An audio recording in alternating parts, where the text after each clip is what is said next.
Article 22 subclause 1 of constitution of India असं म्हणतं की सपोज एखाद्या अक्युजला अटक झालेली असेल, अरेस्ट केलेलं असेल, तर या कंडिशनमध्ये जे पोलीस ऑफिसर अरेस्ट करतात त्यांना आपले अरेस्टचे ग्राउंड समजून सांगणं आवश्यक आहे, त्यांच्या लँग्वेजमध्ये सांगणं आवश्यक आहे आणि रायटिंगमध्ये देणं सुद्धा आवश्यक आहे. पण सपोज या प्रोव्हिजन्सचं कंप्लायन्स नाही केलं आणि एक स्टॅट्युटरी प्रोव्हिजन सुद्धा आहे सेक्शन 47 ऑफ भारतीय नागरिक सुरक्षा संहिता. जर या दोन्ही प्रोव्हिजन्सचं कंप्लायन्स नाही केलं तर त्याचे काही ड्रॉबॅक्स किंवा कॉन्सिक्वेन्सेस फेस करावे लागणार का?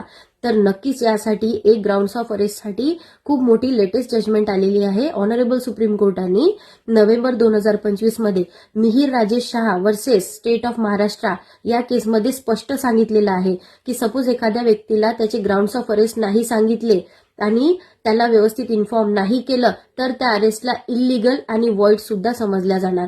आणि ऑनरेबल सुप्रीम कोर्टाने हे स्पष्ट सांगितलेलं आहे की ऑनरेबल मॅजिस्ट्रेट्सनी ही गाईडलाईन नक्की पूर्णतः फॉलो केली पाहिजे आणि त्याचं कंप्लायन्स होतं की नाही, वेळेत होतं की नाही याची पण दक्षता घेतली पाहिजे. सपोज असं काही डिटेन्शन झालं असेल तर त्याला वॉइड आणि इल्लीगल सुद्धा कोर्ट डिक्लेअर करू शकते आणि प्रायमा फेसी पर से डिक्लेअर करू शकते.